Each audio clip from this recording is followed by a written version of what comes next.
Okay, so we are now live, and we're going to hear from Leon about his project today at Picademy in Edge Hill. So Leon, do you want to come into shot, or I'll move the camera a little bit around to you as well? And Carl, sorry, Carl. I'm sorry, here's Carl, and here's Leon. Hello, everybody. Hello. So our idea was originally to have, I'd put a kind of duck cam. So the idea was to have like a roving rover that you could send out to the lake, and it could go and take pictures of the ducks, and or you could send it to another planet and it could survey a planet. And the idea was that you would be able to use your smartphone to control the robot, and then you could press a button to tweet a pic of what it could see currently. So that was where we started, and then it all fell apart. And so do you want to say what we actually did?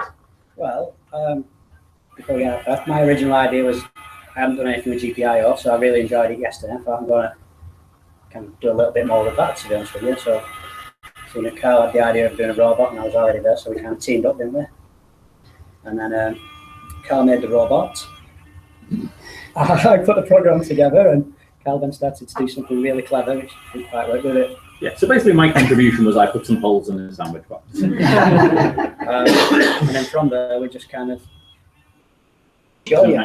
We can show you on this. So, should we do the motion bit first? See what we did there. So the bit that went wrong was the smartphone control, because Bluetooth on the power was just a nightmare. So we ended up just having it go in a circle. So it just keeps going in circles. And we could make that circle really big, like all the way around the lake, if we had Wi-Fi all the way around the lake.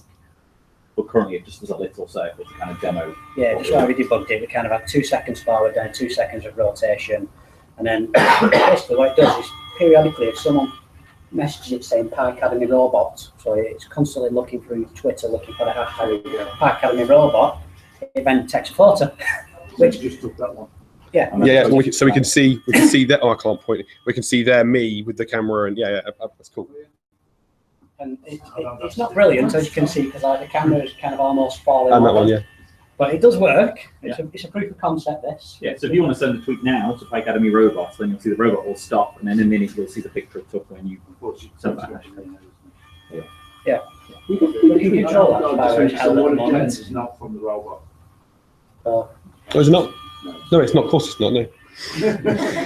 But anything like that, where it's got a number after it, that's where we've got a counter incrementing so that Twitter doesn't go, this is spam, let's get rid of it. So it gets a new message every time. And yeah, it's a really cool little thing. That's cool. So what proportion of your day-to-day was failure? And what proportion was success? 20% failure, isn't it? Okay. 100%? 95%? Between us, we've got some good learnings, that's for sure. Absolutely. And how can you apply this to your classroom? What are you going to do with this when you take it back into school? And being able to detect the tweet and then respond to it is really powerful. So we can definitely use that aspect of the Pi. And then that idea of embedding something, I think, is good as well. So we kind of carefully disconnected it all, and it's carrying on working. So that's a really powerful idea to give to people, that they could embed a Pi in something and then set it off and going. So and I'm looking forward to sharing this wonderful creation, or at least videos of it, with all my classmates. Excellent. It's a really nice project, guys. I think you've learned a lot, and you talked about debugging and problem solving, and that's really great. So can we give these guys a round of applause, please? That's absolutely fantastic. Thank you. And now if we can turn that robot off, that would be amazing. So who's going to go next? Yeah, we'll just go on the tables. Yeah, that's great. So if you're the next person coming up, if you know you're next, if we can have just be ready to kind of come up so we have a nice smooth transition. And remember, you don't have to bring anything up with you. Just come up and talk about what you've done. Yeah. Right, okay, so I started with the idea. A lot of kids do not find the technical aspects of the Raspberry Pi and making things accessible. You tend to find the specific type of pupil who does that. So I wanted to make it a little bit more accessible for my actual pupils. So I thought about one of the things we do is make a chatbot with them on Python. So about using the motors and the Raspberry Pi to make it a bit more realistic, bring it to life. Unfortunately, my DIY skills are appalling. So my little face doesn't work very well, but I think with a bit more sturdy equipment, it probably would do. So the idea is use the chatbot, have the face of the robot respond, move, make motions. And I did look at the Twitter that Carl and Leon were doing, and I thought, oh, that's a good idea, because maybe the robot could then tweet and kids could tweet to the robot. I half got my Twitter working. I just need to get it to listen. But other than that, I think I probably managed to get that working. So you'll probably carry on doing, so now you I know will, where you yeah. want to go next. What I'll probably do is look at the scheme of work. So in the classroom, I'll have the kids actually make that little chat bot, which we do anyway, as part of the scheme of work. Then I will look at extending that, perhaps after school in the code club, try and get them in, get them involved, and make it accessible rather than too many wires, too many electronic bits that are too fiddly for the majority of kids. Yeah. So I guess it's a time thing, isn't it? That's what you need, a bit more time to kind of play around. Yeah, Mm-hmm. no, I need some time, and I'll sit down. I've got the summer holidays. I've got 2 months off, so that's Excellent. what I'm going to do. Yeah. Fantastic. I love the emotional aspect of that. So Sarah, I don't know if it's possible just to hold that up, and I'll just swivel the camera this way a little bit. Yeah. So the project is over here, and there's a face, and I think the idea is that you can control the emotions that the face expresses. The eyebrows and the mouth moves. That's cool. The general idea. Yeah. I like the including the idea of emotional intelligence, because there's lots of stuff where you could talk about. You can get kids to recognise emotions, and that's that empathy is difficult. And how do you get robots to express emotions? That's quite tricky. That's awesome. Thank you, Jolene. Thank you so much. Round of applause, please.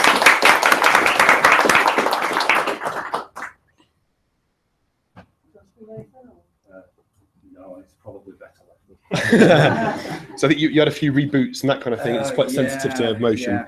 My starting point was on the way in the car today, and I didn't have a clue what I was going to do. So I was coming through Rainford and watching my speed, and I thought of the scream if you want to go louder, and thought, I wonder whether you could wave if you want to go faster.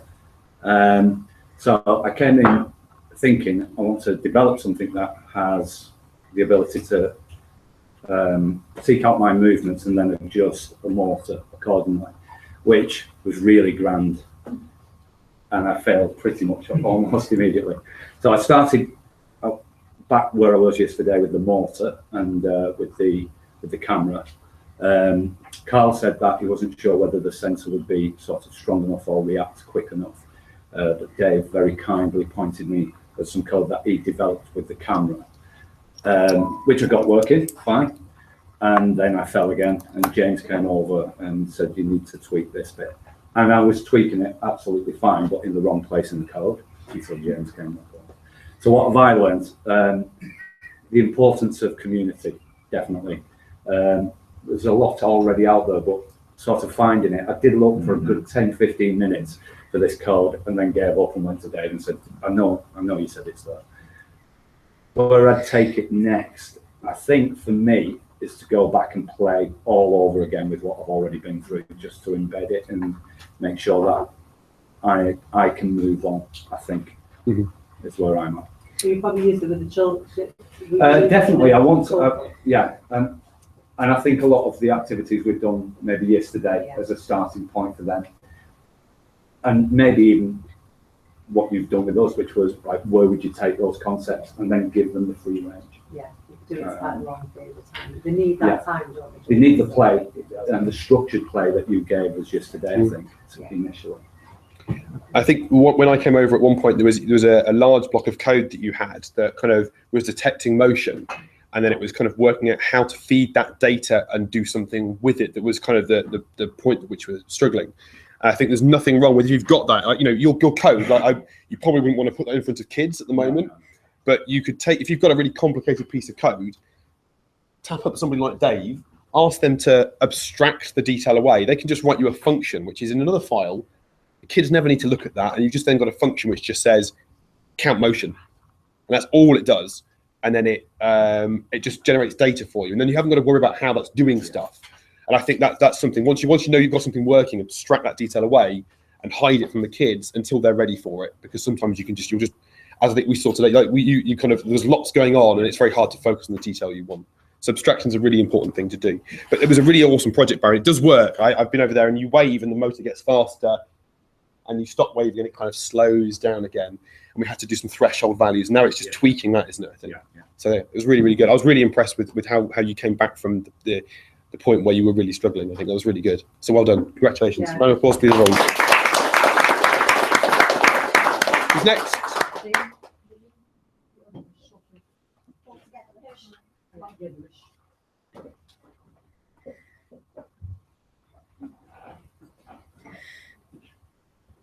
And we have another robot making its way up to the front.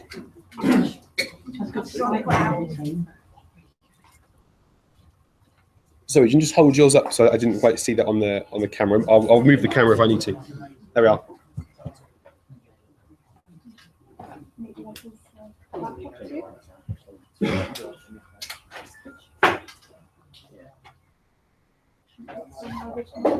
Yeah, the original idea for this was that there would be 2 pies, 2 motors, and a light-dependent resistor, so light sensor, and so the robot would track and follow the light. I've learned the importance of community and learning to ask the right questions, and I've also learned not to be frightened of something and take time to unpick it. So I wasn't able to put the light sensor on it, but we do have a little working robot with a compensator. We put the light on top instead. So that's what I can take back to it. I've certainly learned not to be, kind of got over the first hurdle of being intimidated by programming. The first hurdle of being intimidated by this and, I don't know what to do with it. I found some good resources online, and I've got the community that I can ask questions and be able to, in a 3 months' time, I will have done something with this with a small group of children. So I've had a good day today. So the original idea, we didn't quite meet what we expected. All this does is it follows a loop, it's looping, it goes forward, it turns, it goes forward 4 times until it's completed a square circuit. And we were hoping to have the LED flashing because it's supposed to be a police car. And how I would want to take this further, I would like it to follow a line, so it could follow a path as well. So I'm going to do more CPD private study when I get back and develop those skills more. That's great. We sort of all had this similar idea. I had this thing I wanted to take back to school, getting the children able to do controlling vehicles. So that was sort of my remit. So I had a grandiose plan of having it so it could detect distance, it would know when it was by a wall, but Dave was struggling with his coding, so I thought I'd abandon that. So we just used a motion sensor. And like all good things, one of my wheels has already failed. But it's booted, so it's entirely self-contained. We can disconnect it from the computer, which obviously is important. But one of the big things that I've learned today is, for me, it's important to know what's sort of going on. I don't need to know exactly, but I need to have a good idea. So I spent quite a lot of time trying to sort out my I/O pins and having interesting moments, shall we say. But now I'm happy to. I didn't want to use the Explorer because it sort of got in the way of what I was trying to find out. But the Explorer hat now is there, and because I have the understanding, or a bit more of the understanding, then it's sort of things became a lot easier. And putting the sensor on took me about 4 or 5 minutes just to. I knew what I wanted to do. I knew when he did a little loop, and just asked what command do I need. And we had to put in a kill switch. Because if the code breaks at an inappropriate time, the wheels keep on going round and round. And we've changed it slightly, so it's not just a kill switch, because obviously it's bootable. So now it just sends it, if you press the switch, it just goes to sleep for a bit, so you can recover yourself. So that's it, really. What are you pressing for? You press enter. I'll try and press enter. See if it works. So it goes forward. I don't know where that's happened. Hopefully it won't hit. I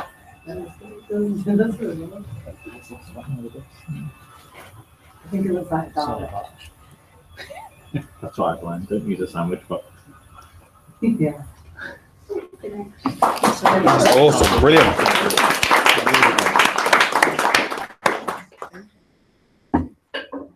I think you had some interesting issues because you tried to use GPO 0 in conjunction with Explorer hats and like different boards, and actually you get these different libraries, and sometimes like the Explorer hat, it has a very particular way that it likes to do things, and it's quite different from the abstraction that GPO 0 uses.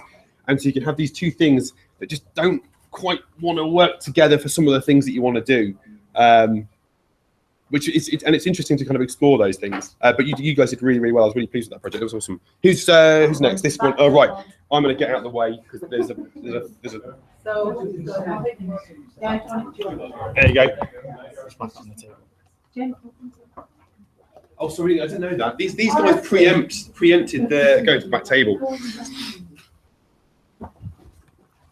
Don't go around the other way though. Yeah.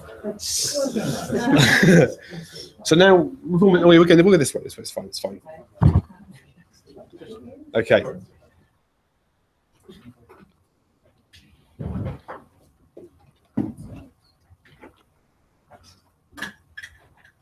Okay, our project was the Wheel of Pi, we called it. We used the Explorer hatboard with it. It emits a sound using the buzzer to start with. The motor powers the wheel and turns the wheel around. Camera takes a picture and it runs an erase and keeps on following around. We were looking at integrating Twitter onto it, but we didn't get a chance. I think our biggest challenge was the board itself, wasn't it? And getting used to it, because I've never done any electronics. We've looked at the Raspberry Pi before, but I think that's the biggest challenge. Yeah, being able to find something that kids can kind of relate to, I found is quite useful when you're teaching them how to program. Like when you write a program and all you get out of it is a couple of sentences or a quiz or something like that, we think it's better when like physical components can be used and you can see like a more visual representation of what they've made. So that's why I consider doing something like this in the classroom, because it's only obviously when you've got the components, it's just a couple of raw materials you can put together and make something like this.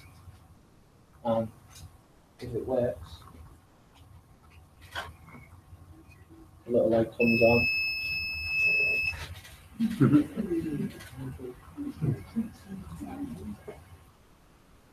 And then it takes a picture and stores it in the desktop with whoever's at the top of the time. That's lovely. The idea behind the buzzer and stuff like that was to make it more lifelike. It's on a forever loop. But yeah. That's great. And what proportion do you think of what you've done today do you think your kids could do with little or no instruction? How much of that, how accessible is that in terms of the code and the construction? It's fairly straight. Once it's explained to them, it is fairly straightforward. Mm-hmm. We had to try and work it out on our own, and we did get help from people. But when you break it down, it is very straightforward. And kind of see from here, it's about what, 20 lines of code, give or take. Yeah. So so I think a lot of the time today is going to the craft stuff. So you're really integrating computing into that digital making space, which is awesome. That's fantastic. Thank you very much. Any questions from anybody else before? Are you secondary? Yeah. Yeah. Okay. So you can see could you see a link with the curriculum? Yeah, definitely. You can put things into functions and stuff like that. Yeah. Obviously, it'd take a bit longer than one simple. But that's better, isn't it? So instead of all that Hello World Python lesson, if you did something like that, you get the children a bit more interested. So I think it's really good. Yeah, definitely. It's quite component. You can break it into different components, can't you? Because what you could spend one lesson just building the mechanism that turns without the motor, just working on bearings and that kind of thing. Yeah, and that idea of doing something and then taking a photo is brilliant, isn't it? It could be something scary, and you could capture the moment that the scary thing happened, or the delight as that kind of goes off. So it's a really nice idea. That's awesome. Thank you very much, guys. Round of applause. Right. So I've messed the order up. Which way are we going to go? We'll go this way. Right. So guys, do you want to come up? Get it done. You enjoy this moment. It's fun.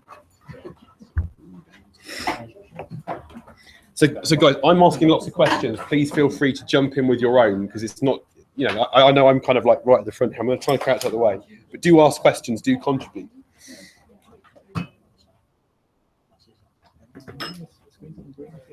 Each want to use yours, and then just get yourself. Right, yeah, sure, yeah. So while these two are setting up, I'll just explain kind of where we were coming from. We really like Sonic Pi. We kind of got a buzz off the LEDs yesterday, and so and I wanted to incorporate code bugs into it as well, just to see how. Sorry, code bugs. Yeah, code bugs. I wanted to incorporate them in as well, so we could kind of hit something and it would change the track basically. So you've got a different, depending on what mood you're in, you could listen to either classical music or to a bit of drum and bass, was it? Or electronic, or a kind of pop song as well. We didn't get as far as we wanted to in terms of hitting something in order to change the track, but we came up with 3 separate elements Yeah, the idea was to bring it all together at the end. From my point of view, I wanted to just get something with the Sonic Pie because it was something I could take straight into school, even though I'm not dead musical myself. I could see the kids being able to do it and really engage the kids at Key Stage 3 to bring forward to Key Stage 4. Generally in an after-school clubby kind of way, some kind of enrichment. But yeah, essentially just they could do something and then integrate the lights as well, the LEDs flashing in time-ish with the music. That was like the biggest challenge, get it in time, but we kind of got there. Yeah, we all had our own challenges as well. We all did something different. So like yourself, both of you were trying to get it with the music into the time. So they were parallel, where I used an actual song that's already out there, and I actually downloaded it, converted it to a WAV file with a bit of help. And then I've put a track on top of a track, if you like. So you will recognise the song from mine. Well, most of you will. Don't recognise mine. I liked what you did. I liked that. So, when I talked about getting the song converted from notes, I liked how you put it in and then play that. Yeah. Also, we both used different. So you used what's this called again? The breadboard. The breadboard, where I used so it depends what's accessible in school. If obviously everyone has the breadboards, then that would be your best bet. But I used a different mechanism. I'll hold the laptop. I will. And then if you just run it. The other thing we did actually was stick a button on it to start it. So the Python code's running now, but it won't actually start doing anything until the button's pressed. And then hopefully press the button. And it's kind of in time.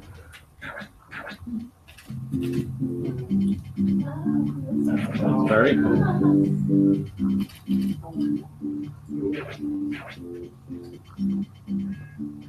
Ish in time.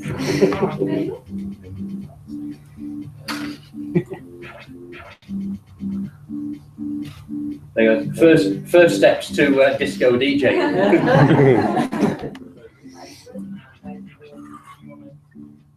I'd call that out. While they're swapping over as well, the kind of key thing that we did at the start was really break down all of the different elements we wanted to do in it.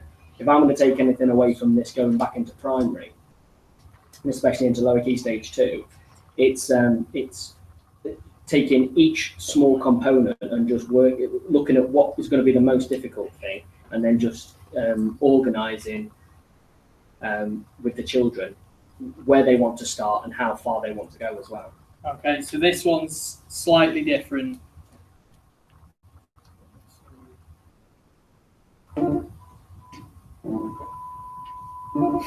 So there's the Sonic Pie on its own, and then a song that some of you will be familiar with comes in there. Baby, this is what you came So like the lights are just designed to go off, on. So like build a bit of a faster. And everybody's watching her, but she's looking at you. Can you grab yours? No, it's fine. Yeah. No. Two's enough for anyone. Two's enough for anyone. And I think we've done our 3 minutes. That's really good, guys. I think I like the physical nature, the physical connection with the music. I think it's something that Sam is wanting to work on with Sonic Pi, so you can do that stuff directly from Sonic Pi. At the moment, you're kind of integrating Python and Sonic Pi together. But no, that was a really nice project. I like what you said, Tim, about breaking things down into small component parts. That's really, really important. And hopefully everyone's had to do a bit of that today. That's really important. You can't tackle everything at once. And you've got to have time and the drive to do it, which is why the projects you've chosen, which are your projects that you want to do, that's why that's really important. Because if it wasn't your project, you wouldn't care and you just wouldn't do it. But that's really great. Thank you very much, guys. Round of applause. Any more comments, questions? And then someone from this table over here.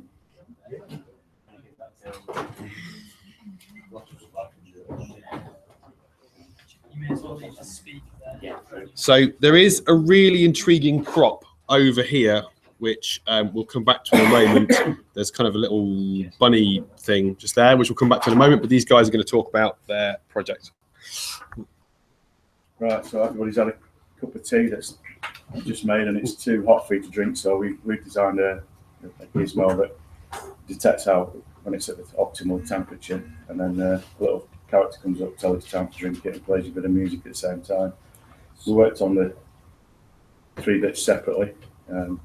I worked on a bit of code that I started yesterday with motors, and so I've added a bit to that. And the sensor. Yeah, started working with the heat sensor, which was initially problematic, but we did get it working in the end, so that when you could see the exact temperature readout on the screen, and then when it hit a certain temperature, then it would fire the character to emerge from the warren, as it turns out. Unfortunately, that bit isn't working just yet. But it's a work in progress at the moment. As you'll see in a minute, we can get the rabbit to come out of the warren, as you'll see in a minute. But unfortunately, it won't be linked to the code. But a bit more work, a few more tweaks. We had to link it wirelessly. We had to put some wireless antennae up. Yeah. Right, get everything working, connected together. And then when he comes out of the warren, there is a fantastic piece of music that will play. Yeah, we started off, we did have a sensor, so the bunny would come up and the sensor would sense that the bunny was there and then start playing the music, but the sensor then wouldn't work and we couldn't code it properly. So basically we just got the music and then it's linked in, so we'll see. Should we do a demo and then we'll do some questions? Is that right? Yeah. So let's just spin this round. There we are. So I don't know how well I can capture this from here, but the rest of you can kind of see that. You're going to put the thing in the water. Oh, yeah. There's the steaming up to. The sensor working, so obviously sensor into your cup of tea. Is it to optimum temperature? No, nearly. Wild. And then, bit shy.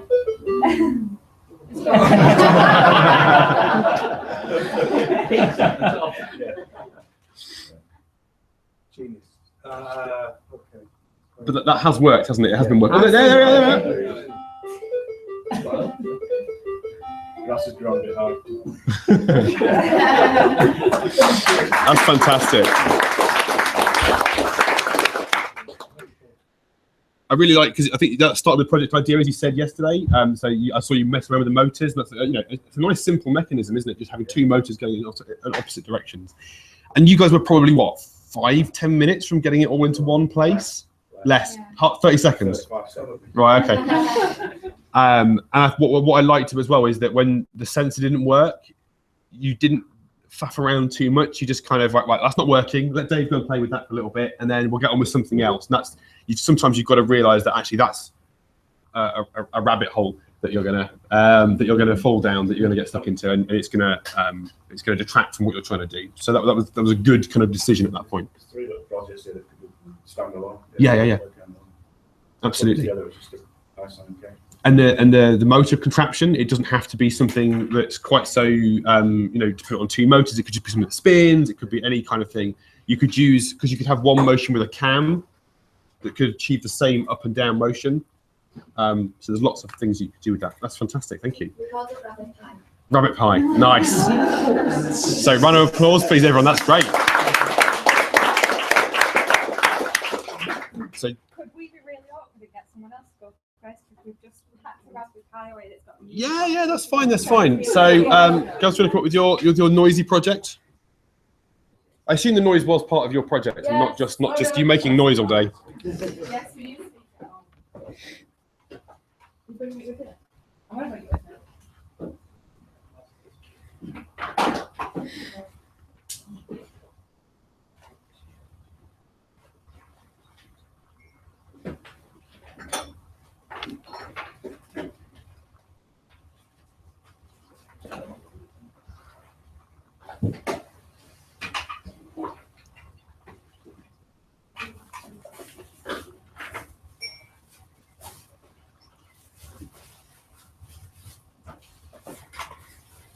So whoever's going next, if you make sure you're ready And then whether it's this group or somebody else, that's fine. Okay. Okay, so our starting point was we wanted to do a surprise. A surprise party. So originally we wanted it to be activated by a sensor. So the person comes into the room, activates a sensor. It triggers some flashing lights. It triggers some music. It triggers a camera to take a selfie, post it to Twitter. And a party popper. However, that didn't happen. We got most of the elements in, which we're really pleased about. Do you want to talk about how we started? We started, we both had a little go at doing the codes, so it would randomly pick a song. So we converted some songs off you. No, we didn't do that. We found some songs on the computer already that we didn't download. So we got the right format eventually. Then Claire, we copied the code over to Claire's Pi, and then it didn't work. It said it wouldn't. Didn't know what it was. Didn't know what a WAV was, so we reverted back to mine and it worked. So we were there. I started the code to do the tweeting, but I did it wrong. So I just left that because it wasn't enough time. Obviously, if we had more time and if we were to take it further, then we could do that little element and add it in. But how Nicola was talking about, she did the audio and then I did the lights separate, and then we had a little bit of time and then to add the motor on as well. It's very high tech. So we did try the party popper, but the motor just wasn't strong enough. Things that we learned along the way were that Python doesn't like to do things at once. So the party popper to go off or the sign to go, we wanted the lights to come on all at the same time and the music to play. It would do the flashy lights and then it would stop, and then it would start the music, then it would stop that. So obviously there is a way to do it, I've heard, but I wouldn't have put it to start with that.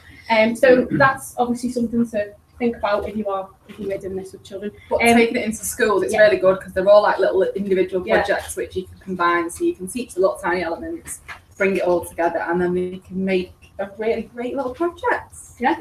So we'll just demonstrate now. Are you ready? Yeah.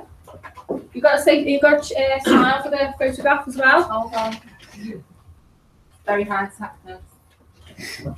So it runs, it randomly picks a song, you then have to press the button. Yeah, it's activated by the button. You can't see it at the back, but the lights are all flashing. Full on disco. Yeah, disco. Signs, says happy birthday. It will now take a selfie of the surprise birthday party victim, and then it plays a disco. And this is where the party popper goes. And then we would tweet it to Twitter. Yeah. That's really good fun. You could capture a video as well, couldn't you? So we could all be dancing away. You could tweet that video. Exactly. That's and me dancing. The best memories from your surprise party. But obviously we would use it as an example. But if we were doing that in school, we would do all the little elements like you did yesterday with us. You did the audio and then you did the wheel, the motor one. So you could do all those little elements with the kids one a week, and then say, right, you go and pick something that you want to do. That's fantastic. Thank you. I had a question a second ago. Oh, the point about things happening at the same time. Yes. It's the kind of, if the kids are doing Scratch or doing Sonic Pi, which we did yesterday, that thing of things happening simultaneous is in Python we call it threading.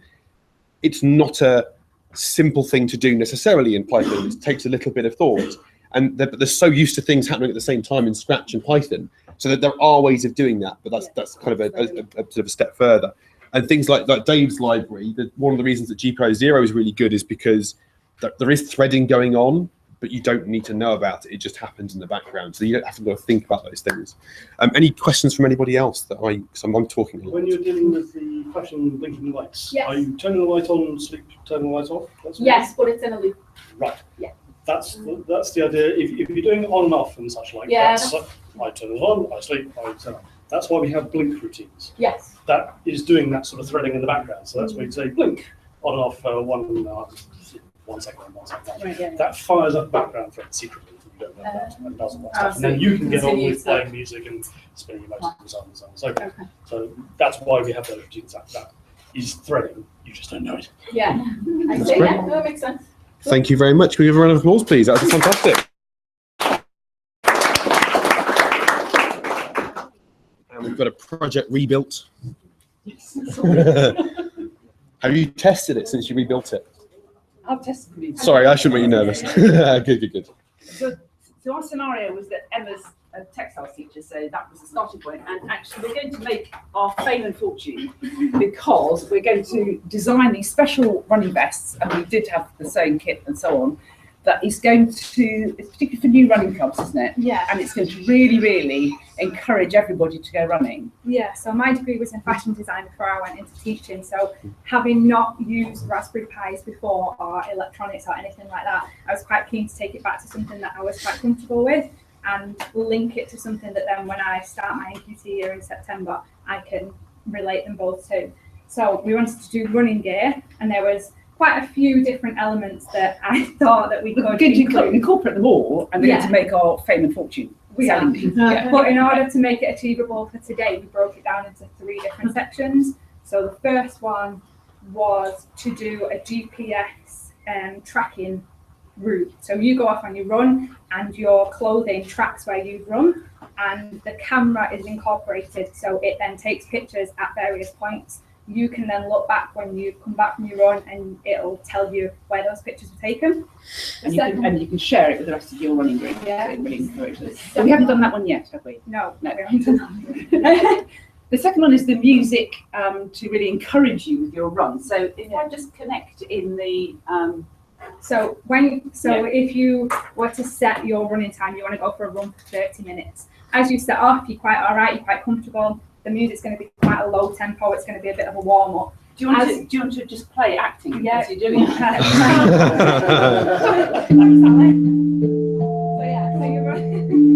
you're running, you're quite comfortable, you're on your warm up. As you progress your run, you get on to maybe like 15, 20 minutes into your run, you're lacking a little bit, you're getting a bit tired. This is to the warm up, isn't it? This is still the warm up. It will kick in. Okay, get faster. Yeah, so your music's going to start to encourage you. So the longer you're running for, music's going to get faster, it's going to encourage you. Yeah. And then towards the end of your run, you're tired, you can't carry on. This is now the main phase. This is now the main phase, but actually it's a long way. Am I going to really get there? Am I going to really get there? We're nearly. I really need some motivation. Okay, right.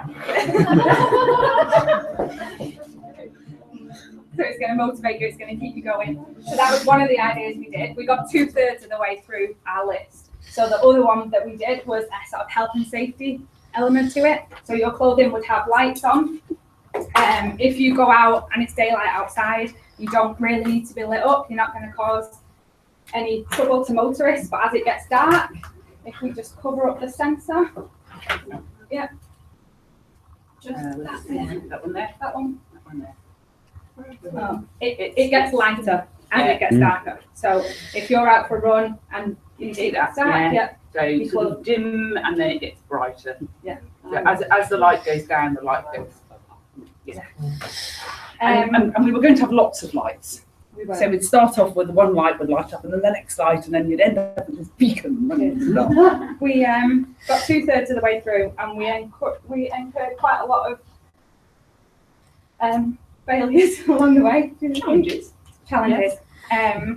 We probably noticed that you need to make sure that the code that you're either copying or using is actually going to do the end task that you wanted to do. Yeah. Spent quite a bit of time looking at some code, and then when we worked out at the end, it wasn't going to do what we wanted it to do. What else? Yeah, that's it. Really. That's about it. We've learned a lot. I mean, I've been popping over to you quite a bit. Yeah. And you've learned a lot, and you just keep learning. It's been really fun. So starting my NQT year, I'm going to try and make textiles, not the traditional, stereotypical, homemade. And you're going to enter a project for the Rolls-Royce Science Prize. All the rest of you need to know about the Rolls-Royce Science Prize. If you don't, Science, Technology, Engineering, Maths Prize. I'm a national judge for the Rolls-Royce Science Prize. I can give you as much help and advice because we just want really exciting projects. Can we just bribe you with chocolates and stuff if we get to the final? We just bribe you with chocolates and stuff. Yeah. You know that's on the internet, Ali. What I think is really exciting about what you did and where you're coming from is this cross-curricular approach to computing, because you're going to go into the textiles, but you want to get computing aspects And we have the music department in there as well. Yeah, and I think that's where we need to head. You know, there was a couple of academies for music specialists who was using the sonic kind. They were going to go, sorry, go back to music and textile. Yeah. I think for me, I think that's really exciting. But there's a whole branch of the sort of making movement that deals with wearable Yeah, technology. there is. There's all sorts of little microcontrollers you can get that have neopixels and LEDs and all sorts of things you can weave into textiles, and indeed conductive thread that you can use in textiles too. Well, the aim was to get it onto the t-shirt, but I've got like loads in the cupboard in the office. I should have brought some. This is where things like the Pi Zero and code bugs and those kind of things just are lightweight. They have like easy contacts that you can stitch a bit of, like you could wrap some conductive thread onto. That's where they are really excel, because they're lightweight, they're battery powered, and you can do all of those kind of things. So yeah, absolutely fantastic project. Thank you very much. So big round of applause, please. Thank you. So I think we've got a project over here, and then this is either one or two over here. Just one. So you're going to put together. Excellent. Right. So we're down to our final two. Is there anyone that we've missed that hasn't yet presented? I don't think so. Excellent. Just sort of bringing the board to show what we've done. We're going to do anything with it. That's right. So, I wanted to, yesterday when I was thinking about what I've learned for the day, which was a huge amount. I wanted to use something that I could pretty much take back to my class immediately and do something with it straight away, so that I don't forget, and so that come September, thinking where sort of reevaluating our curriculum as it is, come September we can introduce these straight away. So my class currently are in the process of designing their own Sphero track for them to code around it and create their own sort of mini races and tournaments. Nice sort of end of term project. So when I was thinking about what we'd learned yesterday, I decided that we would make. I would make. We'd have a go at making a traffic light system, so they could have that at the start of their track, so at the same time. I would also include in it, at the end of it, we'd have a photo finish that was triggered by the sensor. So when the Sphero rolls past into the final part of the course, it triggers the camera to take a photograph of the winning Sphero. And hearing what other people have been doing with Twitter, we've got a school Twitter account. What would be really nice is for me to figure out how we can then send those photos to Twitter, which would be a really nice way of sort of rounding it all off. And then Sarah came on board. So I've been dealing with the music. I was using Sonic Pi and I was trying to do the Mario theme tune. Now I can read music because I can play the violin, so I got the sheet music. It turns out it's ridiculously difficult to do. I tried, I got about halfway through it and there was too many semiquavers going on, and it was just, right, let's go and find a bit of code that's going to help with this. So I have, and then I took hours typing it before finding out you could actually copy and paste. So here you go. The actual theme. And it does go through the entire thing. The entire thing. Me and Sally have both said that come September, we're both going to start coding clubs at our school. And we're talking about maybe doing the same project with both clubs and Skyping between each other and checking how each other's going, talking through problems. So like when we started with the LEDs, we couldn't work out what was going on, so we both started discussing it, trying to work it out. It turned out to be something silly and bored. Yeah, it was ridiculous. But the idea being that it'd get the children talking about their problem solving and sharing that and building that community by using Skype and other means. I think I wanted to try and incorporate a timer. I think my brain was just about fried by the time we got there. I tried 2 codes off the internet, which neither of them worked, and then stepped in and saved me with a code. So now it's a case of I've mashed up the photo and the LEDs, so it's now figuring out how to put the timer in there so that the timer kicks off when the green light goes, but then finishes when the photo is taken, which is the next point of learning for me. But I was just desperate that I didn't forget what I'd learned. I wanted to use it immediately. Obviously, and that's why we've chosen to use the LED equipment and not use one of the little stands, because I won't be able to take that back into the class come Monday. I am going to follow things that I'll be Just keep sharing what you're doing. Really and that's the other thing I haven't really, when I was originally looking for Python stuff for the S6s to be doing this year, I just didn't them all across the community, and now there's just a massive resource that's just been opened up, and picking and choosing, and also now we'll probably be able to share it with them as well. I love the idea of the classroom Skype. Yeah. That's fantastic. And I think if you blog about that, and you said, so this school and this school, we got together, we had this conversation, because that's really good practice. But if you're sharing it, it's just the two of you that are experiencing that. So actually writing about it and sharing that and telling other people what you're doing is just going to hopefully inspire them to do the same thing. So excellent. Or have a club Twitter account. So Yeah. very nice, don't they? Then they put up there, and then they can tweet. You know, if you keep it quite safe, they can tweet to each other as you're doing the club. And you sort of get what you're doing. I like that. I like collaboration. That's fantastic. Thank you very much. Well done. And then we have our final and possibly biggest presentation. It's 5 of you, isn't it? Yeah. Oh, yeah. No, it's good. I've seen your project. It's good.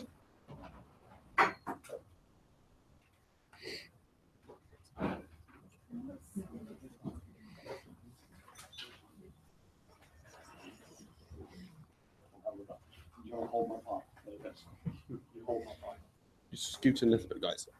5 of you in one shot's quite difficult to do. There we go. Keep going, keep going. Get cozy. There we go. So first thing we kind of basically done was kind of have a bit of a brainstorm as to what we wanted to achieve, and we all kind of basically wanted the same things. So a few people wanted to do some motion photos, motion text photos. We talked about some motors. So basically we started off with that kind of idea. What do we need to do? Discussed it together, and then we kind of brainstormed off and got our own kind of code going on. And then as we went along, we really kind of coached each other, really. Everyone had the same problems at some point. Yeah, so what we ended up with, although there were different uses, so I know one was feeding the dog, one was a burglar alarm, one was to make sure no one was nicking his Twix. Yeah. We've still got the code and the fundamentals are the exact same. So every 30 seconds, our web camera is tweeting a photo of you people. So I might give you a countdown, I might not, depends on I know. And it will tweet it onto my Twitter account. So far there's been 75 images tweeted of me testing it all day. Something where it's working now. It's just tweeted one. I forgot to tell you, sorry. So yeah, that's what mine does. Mine is the idea to use in the classroom. For the school I'd on placement in last was getting really big into parents knowing what their children are doing and parents understanding what happens in a classroom day to day, not just what have you done today? Nothing. One of the things that we have learned from it is none of us knew how to set it up on Twitter to do it automatically. So we've all kind of researched it individually and then helped each other out getting it off the ground. And so we've all managed to get it uploaded to Twitter as well. So I think it's quite good in the sense of in a classroom environment because we were all doing the same thing, but all found a slightly different use for it. So there it became sort of our project as opposed to, okay, everyone, we're all going to do this. It was, here's the fundamental, what do you want to use yours for? So that's in a classroom situation. And then because we're all doing the same thing, we could help each other out with the programming and how to set it up. But then we took and made it slightly different for our own one. Like my one takes a video and I'm definitely going to figure out how to upload a video as well, not just a picture because I've been told I can't and I won't accept that. So even if it's not Twitter, if it's through a different type of web service or it's just sending a video to my email, there's going to be a way I can receive that video wirelessly. So I can put that in as the next step. So, but I quite like the fact that we are all slightly different, used exactly the same code for exactly the same thing, but they're all slightly different from each other now. That's great. And did anyone do anything, because you've all kind of done picture taking, tweeting, did anyone incorporate any other kind of elements of what we did yesterday? Yes, I added the Sonic and I also got the text and speech engine to it as well. So mine was an idea of a trespasser program, so somebody, for example, walks into a bit of a farm, into a field or near a barn, it senses the person has come, starts flashing some lights, takes a picture, plays some music, stroke, sounds, and then it gives them a message saying they need to clear off. That's great. I thought I had a computer voice at one point. I didn't realise it was from over there. That's great. I can't do mine because I've had power problems. Yes. The video question. You can do GIFs. I believe. Which I've seen GIFs done. So obviously that's a very short kind of number of frames, but you can do GIFs. Yeah, as far as video goes, email, absolutely, certainly. Various email services have limits on size. At the moment, Twitter can handle video, but not through their public API. That's coming at some point, but it depends when. You stream the video to Ustream as well. We've got a resource on how to do that. It's the infrared bird box. I think, yes, that resource covers. Yeah. I think that's something to say. I mentioned it, but at this point, is we have a lot of resources around these different projects, and sometimes those individual aspects like tweeting and capturing images, they're sort of maybe slightly buried in some of the resources, but we have resources to cover most things that you could want to do. And if you haven't got one, you just tell us, I want to do something with Bluetooth, for example. So I'm going to go back and look at Bluetooth with the team. You don't want to do Bluetooth, right? Okay. But if there's resource ideas that you want, let us know and give us give us those ideas, because we like generating those resources. And I would kind of recommend, and this is not just us saying promoting what we're doing, but I think the resources that we're writing at the Raspberry Pi website, I would treat them as kind of the canonical kind of the resources, the place to start off, because we know when the libraries are being updated, we can adapt the code. We have the mission to use GPIO0 and other libraries like that to simplify those examples. We're writing them from an educational perspective rather than a let's hack something perspective. So yes. The idea. No, go on. At this point, sorry, I quite like the idea of trying to find a way of getting, say, a Bluetooth camera working so that we weren't tethered to the camera. Mm-hmm.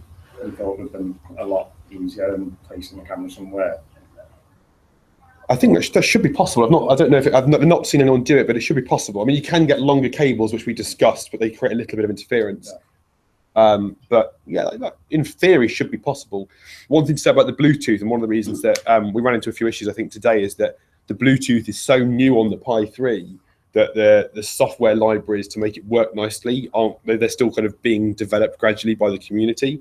And we haven't written any resources yet for Bluetooth, but we will at some point soon. So fantastic project. Thank you very much, guys. Well done.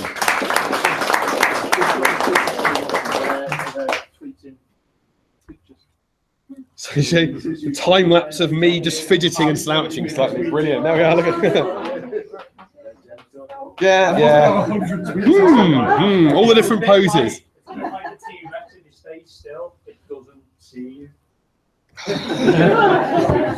Right, I'm not certifying you 5 after that. Yeah, so fantastic. Thank you very much, guys. Absolutely great. And I think we've had so many great projects. And could you all please, before we move on and we start doing some tidying up, could you all please give yourself a massive round of applause, please, because that was absolutely incredible. Thank you. And I'm going to take us off air now. Okay.